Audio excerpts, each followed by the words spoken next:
If you are a person existing in society watching this video, then you know that the internet is super handy, and also basically a human right at this point to function in a modern society. We've built an entire civilization on the internet, and yet somehow many North Americans are still dealing with overpriced cruddy service, if they have internet at all. So what the hell is going on?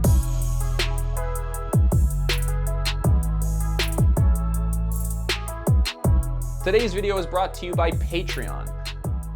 Now, I will admit that this video topic was a little personal for me. I just spent the last year circumnavigating North America in a Prius while maintaining multiple YouTube channels and coordinating with a remote team from around the world. To say that I'm dependent on the internet would be an understatement. A good Wi-Fi connection can honestly make or break my day. After that experience, I decided that I wanted to know why the hell the internet in this part of the world sucks so much ass. And so, instead of Googling the question myself and getting the answer, I tasked our writing team to do a deep dive so I could make the super passive-aggressive video note on the industry and release it to the internet as a whole. Naturally, the first question that we have to ask is, what is the internet? I was hoping that it would be an easier answer than this, but it turns out that the internet is a little complicated. But our writing team did distill it into a few key points that even I can understand, so let's get into it. Basically, we're talking about a system of interconnected computers. These computers are traditionally connected via cables, perhaps copper, or more recently, glass in the form of fiber optics, and these relay messages back and forth between the computers. There is, of course, a wireless-ish side of this whole thing too, but basically, in order for you to transmit your carefully crafted and witty troll comment from, say, Mongolia to me here in Vancouver, you're relying on a ton of wires. These wires are like spanning the entire lengths of countries and oceans. By one estimate, there is enough underwater wires to circle the Earth more than 200 times over, which sounds wrong, but is apparently right. This is basically like a massively scaled up version of the telephone lines that you see in Mexico City or that rat's nest underneath your desk. As you can imagine, this kind of infrastructure takes a massive amount of time, work, and expertise to set up. And this is where all of the problems start, apparently. One of the most common complaints that we've found regarding American internet specifically is that there simply aren't enough options. A 2020 study showed that at least 83.3 million Americans could only access internet through one service provider, and many others are forced to choose between a shitty option and another shitty option. And this seems to have all started with cable companies. Technicality does a more in-depth look on how this oligopoly formed if you're interested in that, but here are the cliff notes. When cable companies started flourishing, they began making deals with municipalities. Basically, they were like, hey, we'll set up your little city with some cable for everyone, and all we're asking is that in return, you give us a monopoly for the rest of time. I'll make that deal. How about you, Udovich? You make that deal? I'd make that deal. I don't blame you. Damn good deal. Eventually, these kinds of deals got banned, but by then, cable companies had already had a stranglehold on the market.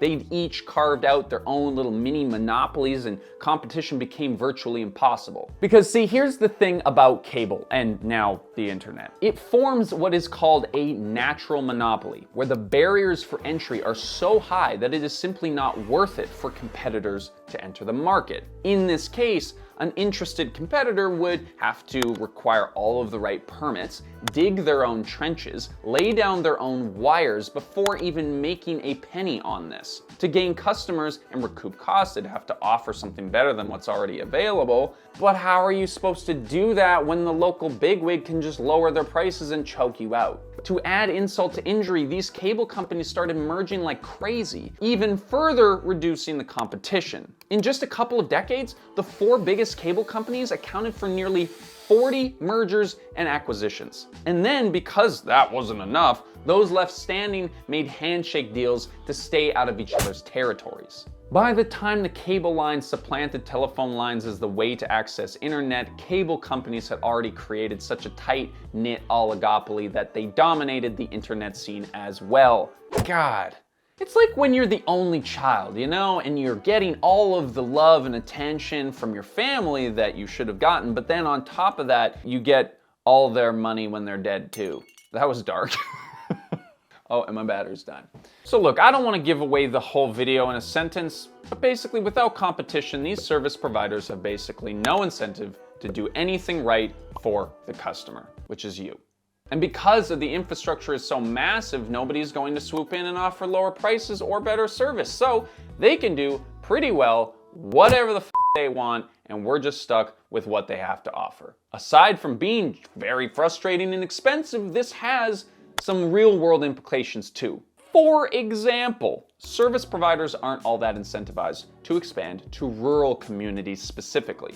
To get some internet out to obscure towns in the mountains, say, they would have to lay down miles and miles of wires just to get to the town. Then they'd have to connect each individual household, which is a lot more work in a spread out area rather than in an apartment, for example. Wireless can help here, but unfortunately the quality tends to be less reliable. Overall, wiring in a rural community is a heck of a lot of work for not that many customers. My parents live out in the sticks and just last year got internet for the first time. Like, there was no option. You could not get internet at their house. And now that they do have it, it's pretty expensive. Now, of course, this video would not be complete with us mentioning Elon Musk's Starlink, but we're gonna be getting to that a little bit later. Because you have to understand how important the internet really is today. Remember, this is not just about watching your favorite YouTuber online, you pesky little future-proof subscriber. But increasingly, the internet can be the difference between having a job or not having a job, getting an education or not, or maintaining your social life. I'm extremely grateful and lucky that I don't really experience internet outages that often, but I have in the past, and it was really hard to live a normal life now that the internet is so interwoven into everything that we do. Even before lockdowns, access to broadband internet had been correlated with increased wages and higher education. Of course, correlation does not mean causation, but there's a growing conversation about just how internet access can improve economic outcomes for many communities. We can probably all pretty much agree that it would be amazing if everybody had access to affordable high-speed internet, and the question is, how the hell would we get there? Now, this is the part of the story that is sadly not going to be great if it wasn't already depressing enough already, because we're going to talk about government intervention.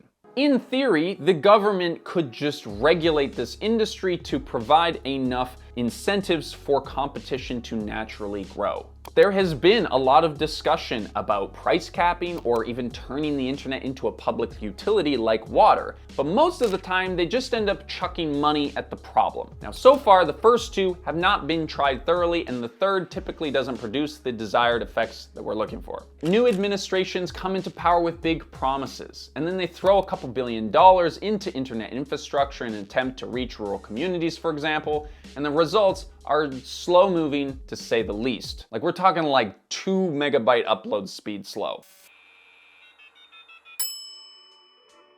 So on this channel, we produce a lot of content criticizing brands and companies, which makes it a little harder for us to get sponsored by brands and companies. So that's why we have launched a Patreon. On that page, we have full-length, dedicated video podcasts where we break down different brands and companies and different highlights and headlines in the news relating to the products that you buy and enjoy every single day. So if you're interested in getting some bonus content over there, consider supporting us. Just for an example, Canada, my home country, has been investing billions of dollars into this for like a decade, and as of 2022, only 45% of people living in rural areas have access to high-speed internet. One of the problems here is that the governments and private corporations are just a little too friendly with each other, if you know what I mean, being from Canada, eh? So they throw billions of dollars at this internet problem, and the money that they throw at it just goes to the billion-dollar companies that were already creating the problem in the first place. I have done nothing wrong, ever, in my life. I know this, and I love you. I love you too, Daddy. Money, please! My money. There is not a lot of oversight, there's not a ton of accountability, and so the money just seems to disappear and people don't get much in return.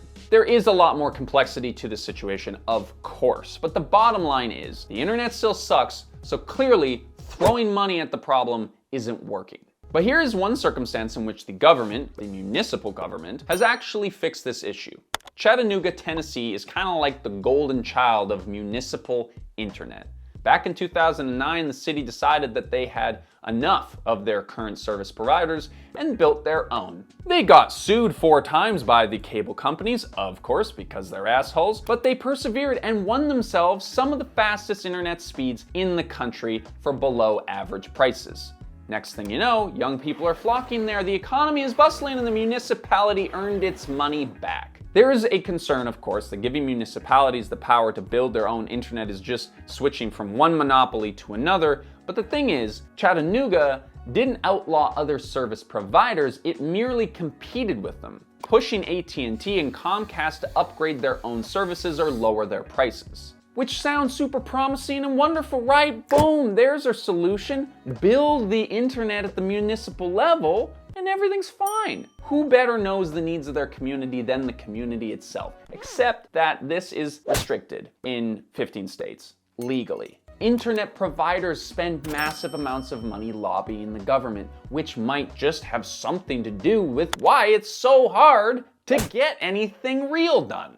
So maybe at this point, if you have an economics degree or don't, you're wondering, hey, isn't this what the free economy is supposed to fix? You know, like just let the competition feed itself, right? The only way to beat one giant internet providing Godzilla is to provide some equally scary large corporate monster that it can fight in the ocean for some reason. We are seeing other tech companies start to develop their own internet services, but sadly, it's even worse.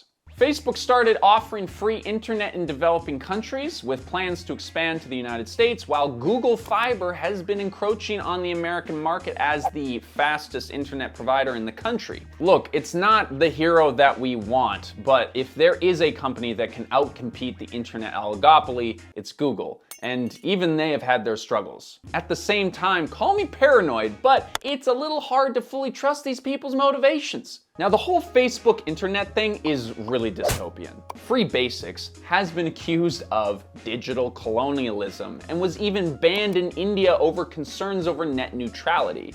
Nice job, team. Net neutrality ensures that people are able to freely access the internet without their service providers prioritizing sub-websites over others. But Free Basics just gives you a few websites of their choosing. Given how much the internet can shape the way that we think about the world around us and pretty much everything else, you can see why it might be problematic to only see what a giant corporation wants you to see, which is one of the reasons why net neutrality has been such a raging debate in the US for years now. Like if you go on Facebook in these countries where Facebook is one of the only internet providers and all you see is Facebook. For those people, they think that the internet is Facebook. And we know that Facebook's like notoriously bad at helping humans make good decisions.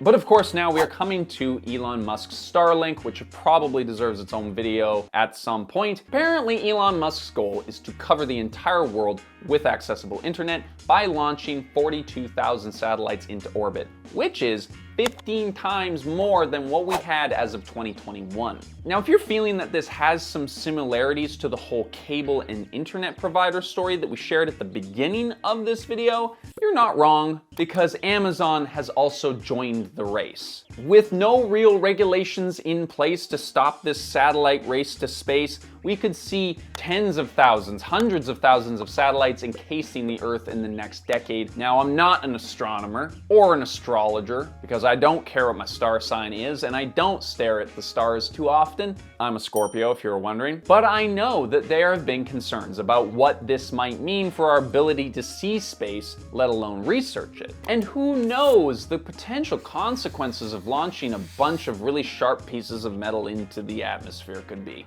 But maybe our, sky of meshed satellites does have a positive side because it may solve the rural internet problem. Starlink has started offering services across the US and bringing internet to a lot of people who otherwise wouldn't have it. The technology is evolving quickly, but sadly in a predictable way, as we have seen from the past. So perhaps in the next 10 years, you'll be picking your internet provider between Amazon and Elon Musk, Hopefully that is not the case, because we need some better options down here on Earth. If there is something about this story that you think we've missed and you want to share your perspective, please leave them down in the comments below. If you like the video, literally like it. And if you want to see more, subscribe, and we'll see you every single week. Okay, boom.